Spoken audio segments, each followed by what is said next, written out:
하나님 말씀 함께 보시겠습니다. 구약 전도서 9장 1절부터 18절까지 말씀입니다. 하나님 말씀은 구약 전도서 9장 1절부터 18절까지 말씀입니다.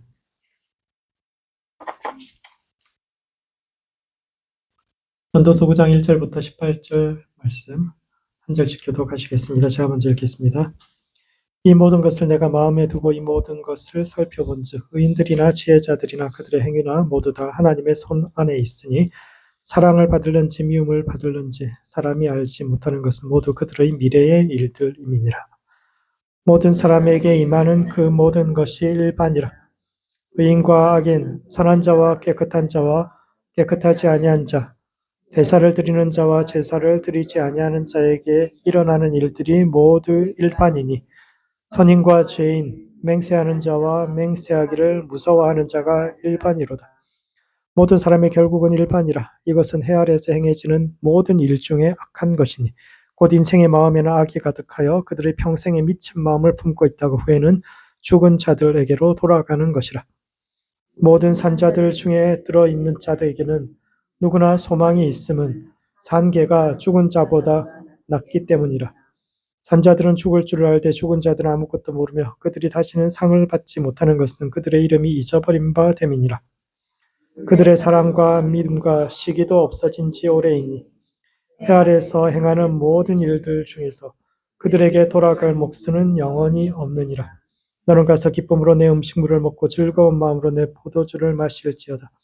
이는 하나님이 내가 하는 일들을 벌써 기쁘게 받으셨음이니라. 내 의복을 항상 희게 하며 내 머리에 향기름을 그치지 아니하도록 할지니라.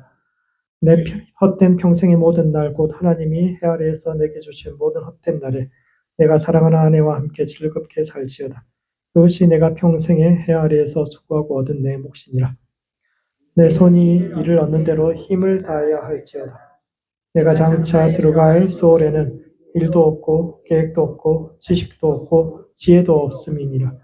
내가 다시 해 아래에서 보니 빠른 경주자들이라고 선착하는 것이 아니며 용사들이라고 전쟁에 승리하는 것도 아니며 지혜자들이라고 음식물을 얻는 것도 아니며 명철자들이라고 재물을 얻는 것도 아니며 지식인들이라고 은총을 입는 것이 아닌 이는 시기와 기회는 그들 모두에게 임함이니라. 분명히 사람은 자기의 시기도 알지 못하나니 물고기들의 재난이 그물에 걸리고 새들이 올무에 걸림같이 인생들도 재앙의 날이 그들에게 호련히 임하면 거기에 걸리느니라. 내가 해 아래에서 지혜를 보고 내가 크게 여긴 것이 이러하니 곧 작고 인구가 많지 아니한 어떤 성읍에 큰 왕이 와서 그것을 에워싸고 큰 흉벽을 쌓고 치고자 할 때 그 성읍 가운데 가난한 지혜자가 있어서 그의 지혜로 그 성읍을 건진 그것이라. 그러나 그 가난한 자를 기억하는 사람이 없었도다. 그러므로 내가 이르기를 지혜가 힘보다 나으나 가난한 자의 지혜가 멸시를 받고 그의 말들을 사람들이 듣지 아니한다 하였노라. 조용히 들리는 지혜자들의 말들이 우매한 자들을 다스리는 자의 호령보다 나으니라. 지혜가 무기보다 나으니라.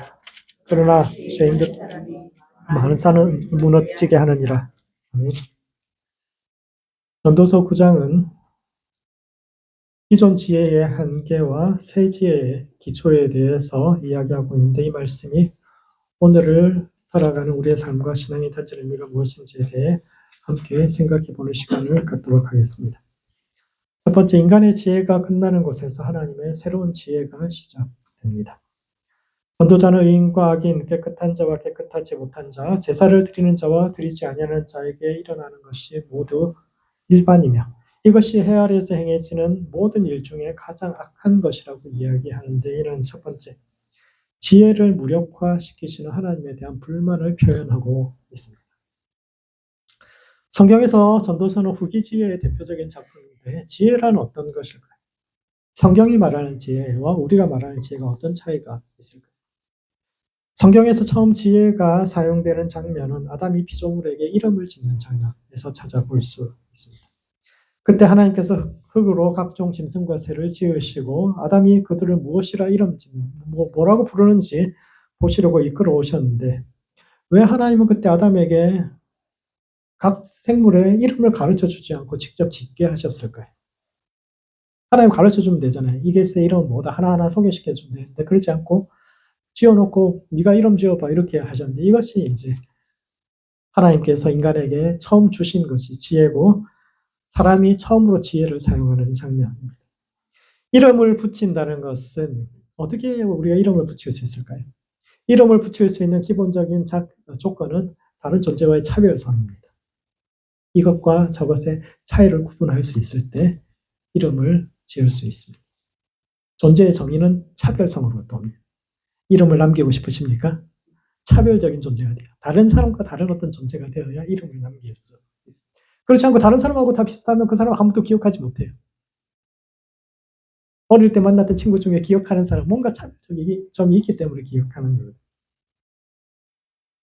움직일 수, 이와 같이 존재의 정의라는 것은 결국 차별성, 차이로부터 나옵니다. 움직일 수 있는 것과 움직일 수 없는 것을 나누고 땅에 사는 것과 하늘에 사는 것을 나누는 것처럼 적절한 기준에 따라서 사물을 분류하고 다음에 보았을 때도 그것을 기억할 수 있을 만한 직관적인 이름을 짓기 위해서는 사물의 차이점을 분별할 수 있어야 돼요. 그것이 지혜의 출발점입니다. 지혜의 출발점은 차이를 구분하는 것으로부터 출발합니다.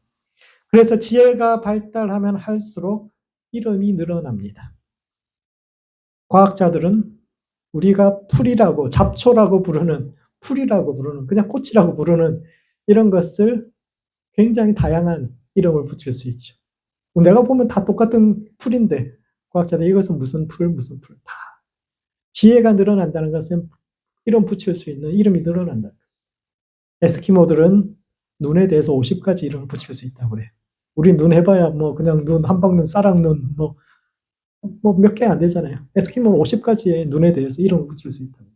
지혜가 늘어난다는 것은 이름 붙일 수 있는 것이 늘어난다라는 겁니다.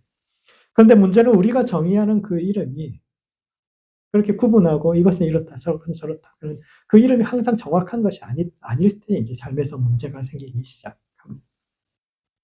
하나님께서 당신의 백성에게 주신 율법에 따르면 의인과 정한 사람과 예배하는 사람은 복을 받고 나쁜 놈들은 벌을 받아야 되는데 그리고 부정한 사람, 무신론자들, 하나님 믿는 우리는 좀 복을 받고 하나님 안 믿는 저 사람들은 벌을 받아야 되는데 현실이 그렇지 않죠. 이거 정한 사람, 착한 사람, 나쁜 사람 우리 다 구분해놨는데 그 구분에 명확한 그 정의에 들어맞도록 착한 사람한테 복이 와야 되는데 현실이 그렇지 않다면 이 문제의 원인은 어디 있을까요? 이거 어떻게 해결해야 됩니까? 왜 나쁜 사람들이 복을 받고 착한 사람이 복을 못 받습니까? 이런 문제가 우리 삶에 다가올 때 우리는 이게 누구의 문제라고 생각합니까? 우리는 되게 이게 하나님 문제라고 생각합니다. 하나님이 착한 사람한테만 상 주고 복 주고 그래야지 나쁜 사람한테도 상 주고 이러니까 착한 사람한테도 고난을 주니까 이것은 하나님의 문제다. 이 구분 우리가 나누어놓은 그대로 하나님께서 하시지 않고 하나님께서 그래서 전도자가 그렇게 이야기하는 거죠.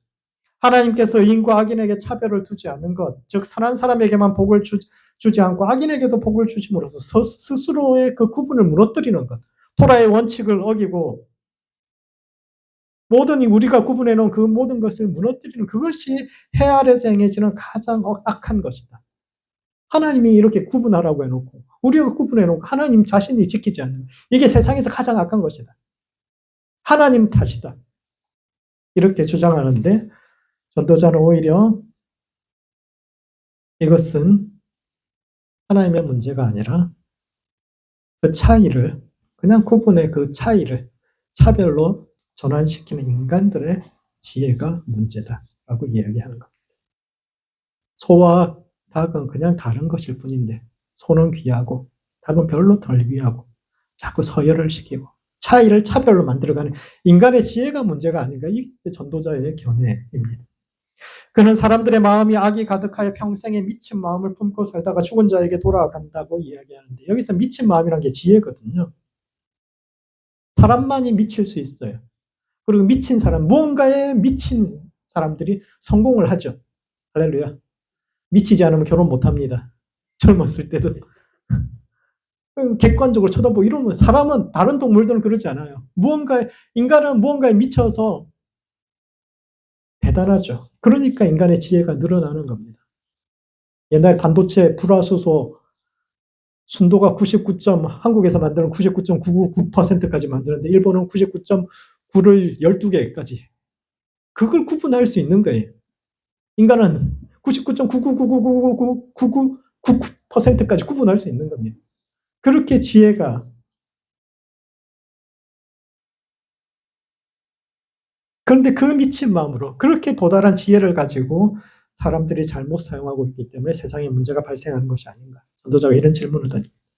인간은 무언가에 미칠 수 있는 존재이고 그렇게 미친 사람들이 성과를 만들어내고 그렇게 해서 지혜에 도달하지만 그들이 도달한 그 지혜가 선을 만들어내는 것이 아니라 오히려 우리 안에서 지혜가 악을 창조하는 데 기여하고 있지 않은가. 이 질문을 해보는 겁니다.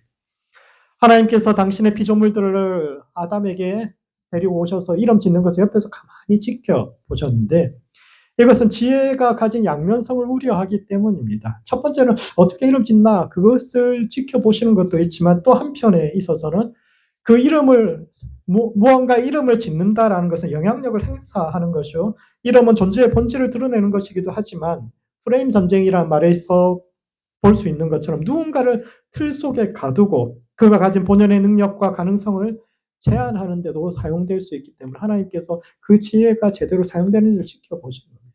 그래서 이름 짓는 거 조심해야 돼요. 우리가 어떤 사람을 보고 저 사람은 어떤 사람이야 이렇게 우리가 이름 짓고 낙인 찍고 이런 거 하나님께서 지켜보고 계시는 겁니다. 우리가 누군가에게 이름 지을 때 지금도 하나님은 살아계셔서 창세기에 나오는 이야기는 과거에 있었던 한 번의 사건이 아니라 지금도 하나님은 사람들을 끌고 오셔서 이 사람이 저 사람에 대해서 어떻게 이름 짓는지를 지켜보고 계시는데 그것은 우리가 지혜를 사용할 수 있지만 그 지혜가 정말 선을 만들어낼 것인가 아니면 우리가 그 지혜를 악을 향해서 사용할 것인가 이것을 하나님께서 주의 깊게 지켜보고 계시다는 것이고 그런 점에서 전도자는 현실에 문제가 있을 때 그것이 정말 하나님 탓인가 아니면 우리가 그런 현실을 만들어내고 있는 것인가 이 질문을 던지고 있는 겁니다. 두 번째, 그렇다면 전도자는 왜 지혜의 실패를 이야기하고 있을까요? 이 점을 이해하기 위해서는 먼저 전도자가 어떤 사람인지에 대해서 이해를 해야 합니다. 흔히 전도서의 저자가 솔로몬이라고 이야기하지만 저는 솔로몬이라고 생각하지 않습니다.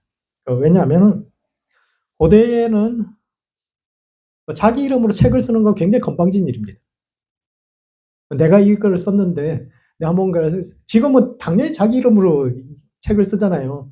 누군가의 전해받은 거 이런 표절이라고 이렇게 이야기하고 자기 생각 이게 이제 중요하지만 고대 사회는 그렇지 않았어요. 자기 생각을 한다는 것은 써서 남긴다. 이것은 굉장히 건방진 겁니다. 그래서 사람들이 글을 쓸 때는 나는 이 지식을 조상들로부터 물려받았고 선진들로부터 물려받은 이 중요한 전통이다. 이렇게 이야기하기 때문에 이스라엘에서 모든 지혜의 전통은 솔로몬으로부터 출발하기 때문에 이 책은 솔로몬의 입을 빌어서 이야기하는 것이지만 저자는 따로 있다라고 생각을 합니다.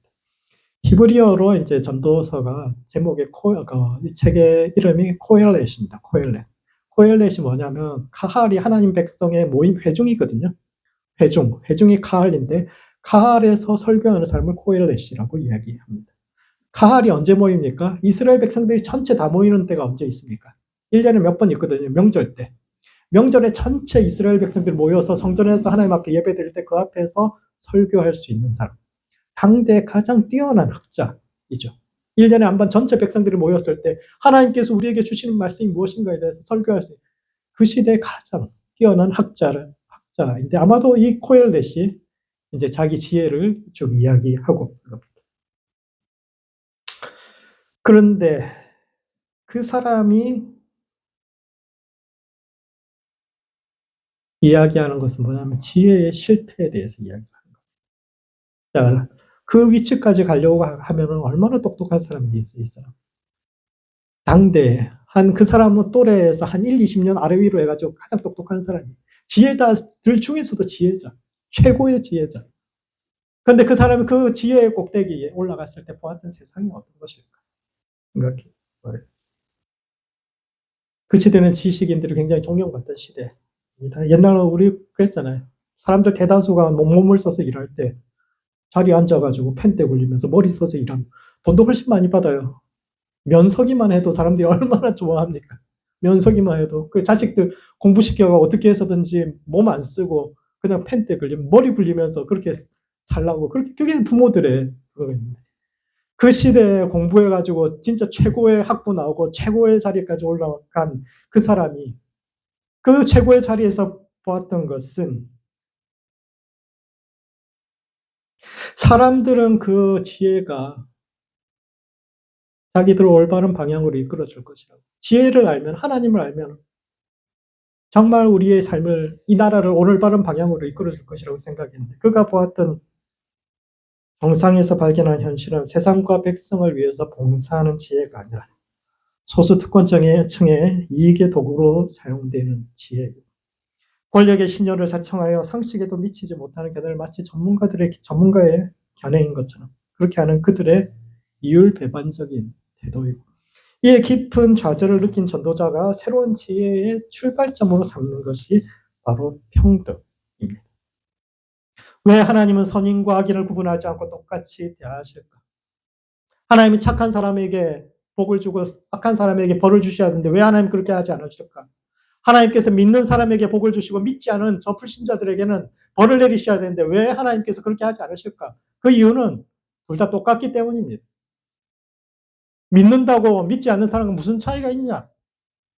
전도자 그렇게 이야기하는 거예요. 우리는 하나님께서 믿는 우리 편을 왜 안 들어주십니까? 이렇게 이야기하는데 전도자가 이야기하는 너하고 믿지 않는 사람 무슨 차이가 있냐? 우리 다 똑같지 않냐? 우리는 뭐 선인이라고 이야기하고 우리 율법 지킨다고 이야기하고 교회 열심히 다닌다고 이야기하고 봉사 열심히 한다고 이야기하고 무슨 차이가 있냐? 세상 사람보다 진짜 낫냐? 진짜 우리가 하나님 말씀대로 그렇게 따라 살고 있냐? 그렇게 하나님 앞에 말할 자신이 있냐? 이 이야기를 하고 있는 거예요. 사람들은 하나님이 선과 악을 제대로 구분하지 않는다고, 하나님이 이 세상의 질서를 무너뜨리고 있다고, 세상을 어지럽히게 하는 것은 정말 하나님이라고 이야기하지만 전도자는 그렇지 않다고, 오히려 하나님께서 우리를 똑같이 대하시는 것, 이것이 새로운 지혜의 출발점이 된다라고 이야기합니다. 그런 점에서 9장에서 하나님이 선과 악을 구분하지 않고 이것이 세상에서 가장 큰 악이라고 주장하는 것은 그 전도자의 견해가 아니라 그 시대 사람들의 견해입니다. 그리고 전도자는 이것에 대해서 동의하는 것이 아니라 오히려 이것을 부정하면서 그렇기 때문에 오히려 새로운 지혜가 출발할 가능성이 있다라고 이야기합니다. 재미있는 것은 히브리어에서 악이라는 말, 나쁘다. 악이라는 말, 단어가 이제 라거든요. 라. 나쁜 놈. 라. 이시라. 나쁜 사람. 이렇게 표현하는데, 라라는 말이 히브리어에서 나쁘다는 뜻이지만 이게 원래 이집트어에서 온 거예요. 이집트에서 라는 태양신입니다. 태양신. 우리 파라오가 왜 파라오입니까? 태양신은 라의 아들이 파가 아들이라는 뜻이고 파라오, 태양신의 아들이라는 뜻이거든요. 이집트에서 가장 최고의 신입니다. 가장 높은, 지구하고 거룩하고 그런 신인데 왜 히브리어에서 라는 나쁘다는 뜻이 됐을까요? 그 사람들이 그 이집트에서 고생했거든요. 태양신 라를 섬기는 라의 자손들에게 당한 트라우마 때문에 라 하면 무조건 나쁜 놈, 라 하면 그렇게 된 겁니다. 사람이 모이면 집단을 형성하게 되고 그러면 집단에는 힘이 생기게 되는데 대개 집단이 커지면 그 힘은 상층의 소수의 사람들에게 힘이 집중되고 사람들 사이에서는 사람이 적을 때는 아주 수평적인 관계, 그냥 평등한 관계인데 사람이 많아지면 많아질수록 수직적인 구조가 자리 잡게 됩니다. 그렇잖아요. 대기업 가면 다 수직적이잖아요. 저 뭐 위에서 임원들 얼굴도 모르잖아요. 사람이 많아지면 질수록 그럴 수밖에 없는데 그 정점에 있는 사람, 수직적인 구조의 정점에 있는 사람이 파라오예요. 히브리 사람들은 그런 구조 자체가 악하다고 생각하는 거예요.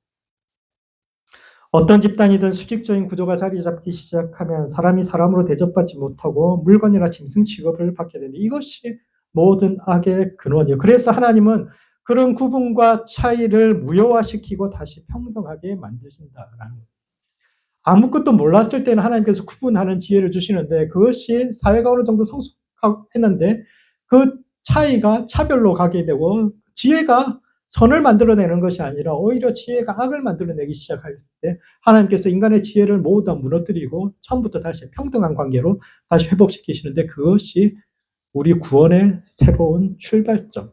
인간의 지혜가 끝나는 그곳에서 하나님께서 새로운 지혜, 그래서 자기는 후기 지혜라고 이야기하는 거예요. 전기 지혜가 도달하지 못했던 곳에서 빛의 지혜가 도달하지 못했던 곳에서 우리 어둠의 지혜가 두 번째 지혜를 시작한다라고 이렇게 이야기하는 것입니다. 그러므로 우리의 지혜가 끝나는 그곳에서 새 일을 시작하시는 하나님을 바라보아야 합니다.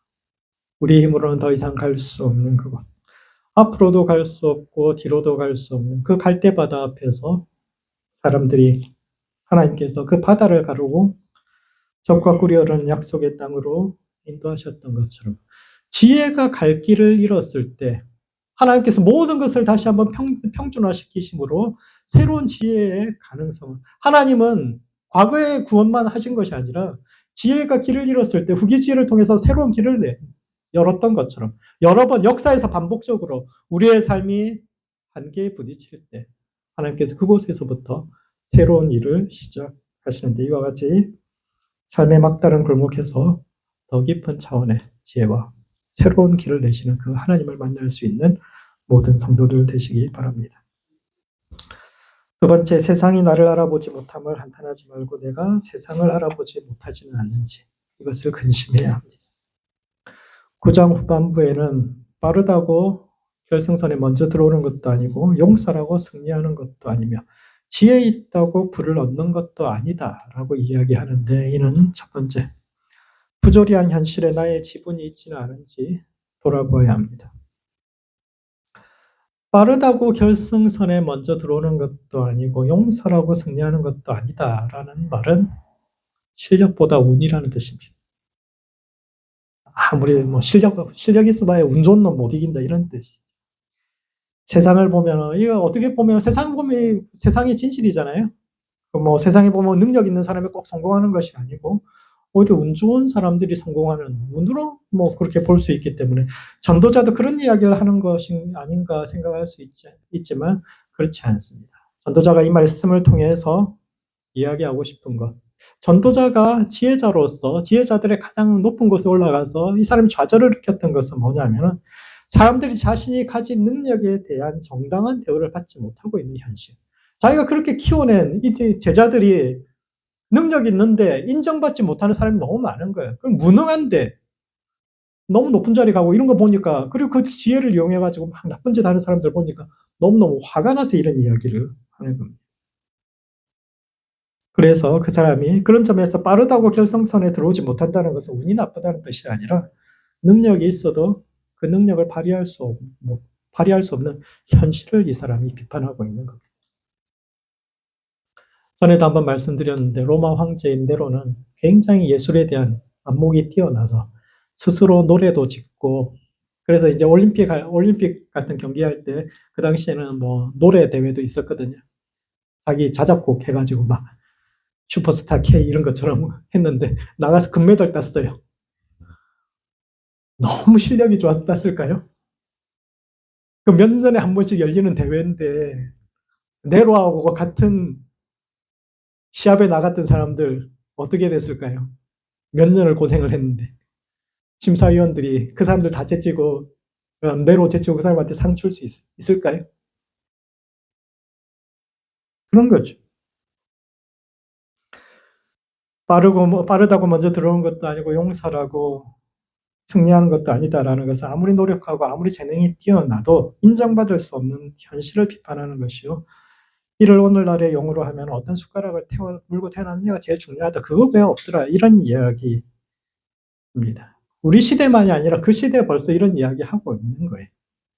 아무리 재능을 가지고 많은 노력을 기울여서 성과를 내도 열매는 다른 사람들이 차지하는 불의하고 부조리한 현실 속에서는 용사도 제 능력을 발휘할 수 없고 지혜자도 스스로를 숨길 수밖에 없는데, 그런 점에서 전도서의 모든 구절이 전도자의 견해는 아닙니다.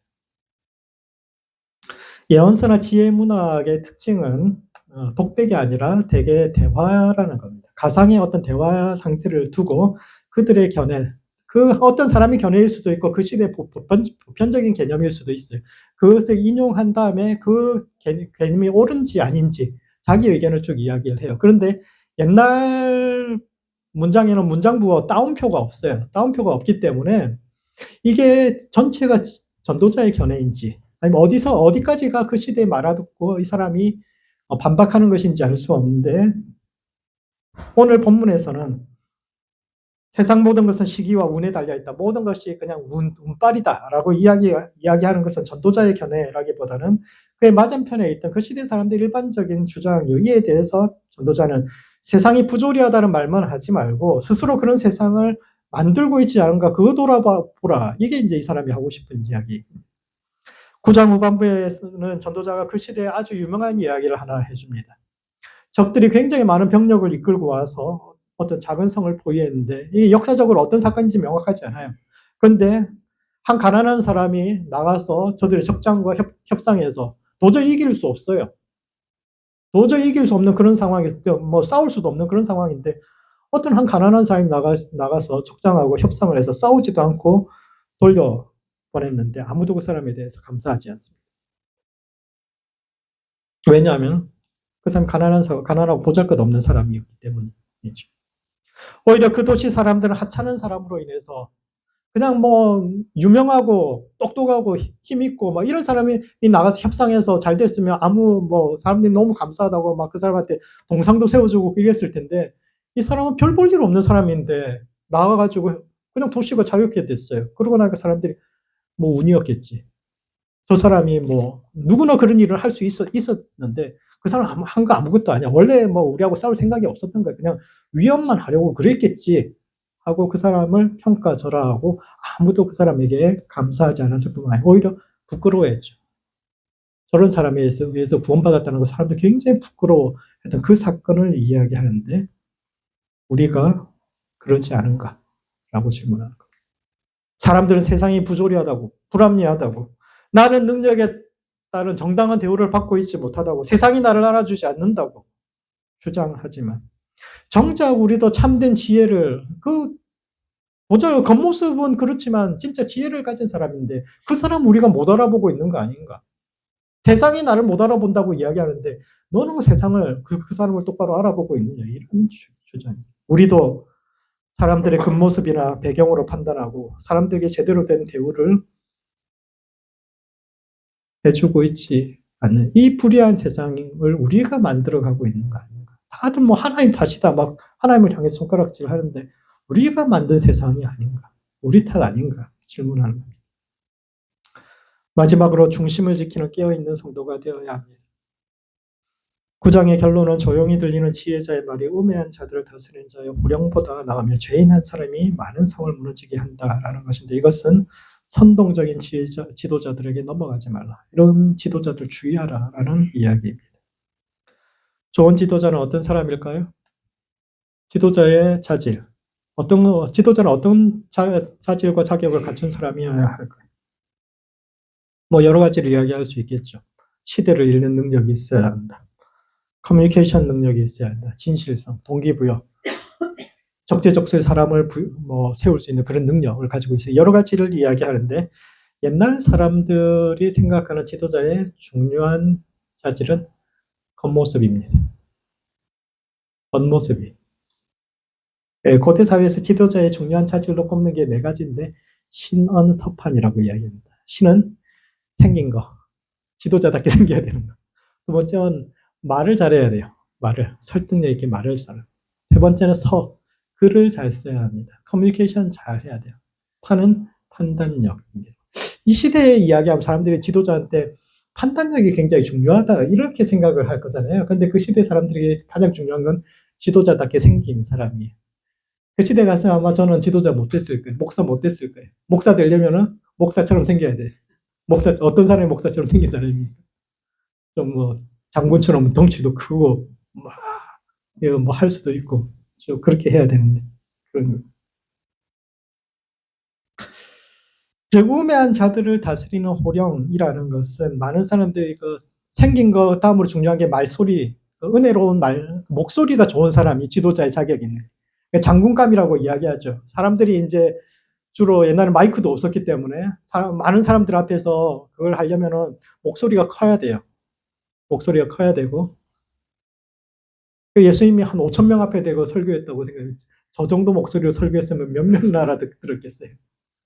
예수님 목소리 굉장히 컸을 겁니다. 그리고 예수님 굉장히 덩치도 좋았을 거예요. 한번 막 이야기를 하면 저 뒤에 있는 사람들까지 다 들을 수 있을 그런 몇 시간 동안 설교해도 목이 안 가는 그런 그런 분이에요. 아주 건강한 분입니다. 구릿빛. 그러니까 생긴 게 중요한 거예요. 그 시대 지도자다.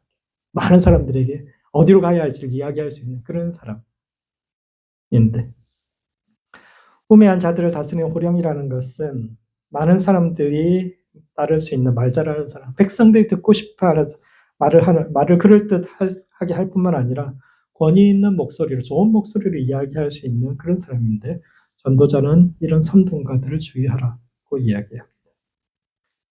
전도자는 우매자들을 다스리는 이는 큰 소리로 말하지만 지혜자의 목소리는 조용하며, 지혜가 무기보다 낫다고 이야기하는데, 이는 우매자는, 나쁜 선동가들은 어떻게 하냐면 사람들한테 무기를 틀라고 이야기하는 사람이다 라는 이런 이야기입니다. 세상을 선동하는 사람들은 대개 우리는 현 시대에 대한 책임이 없고 모든 문제는 외부의 문제요, 저런 사람들이 없어지면 세상이 좋아질 것이다, 우리가 행복할 수 있다라고 주장하는데, 그때 없어져야 할 적들은 되게 만만하고 힘이 없는 사람들을 쭉 그렇게 대상화, 특정화하죠. 전도자는 모든 지식인들의 정상에 섰던 사람인데, 그가 그런 지도자들 얼마나 많이 봤겠어요. 문제는 뭡니까? 지도자입니다.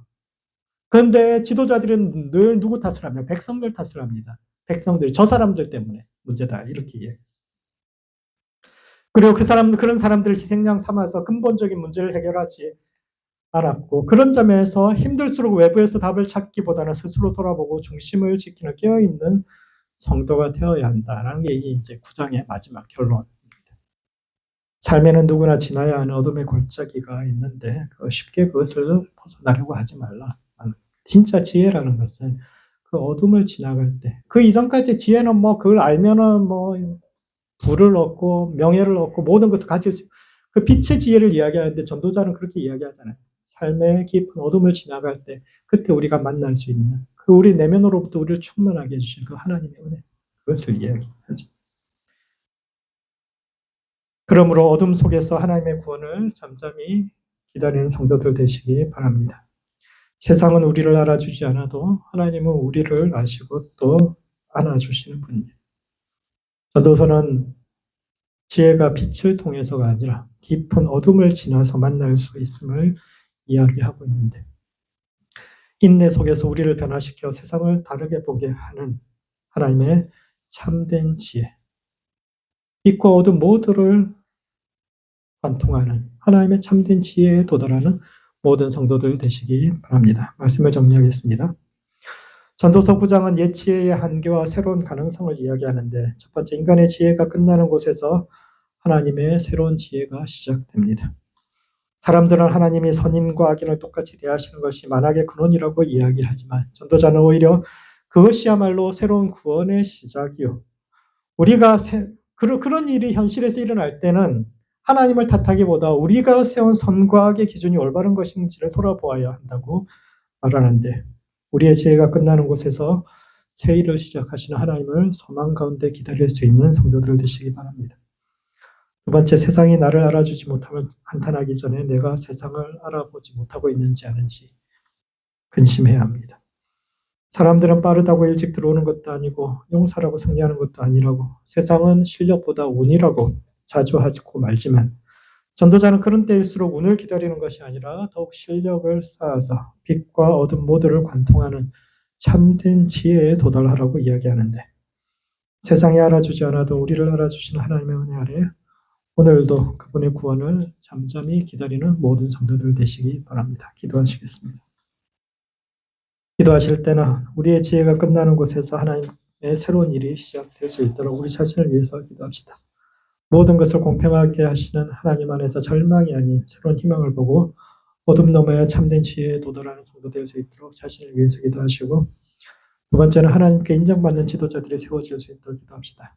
겉모습이 아닌 내면이 하나님부터 인정받는 좋은 지도자들이 세워지고, 그들이 이 시대의 기준을 새롭게 하여 백성과 세상을 섬기는 참된 지혜가 세워질 수 있도록 세상을 위해서 함께 기도하시겠습니다.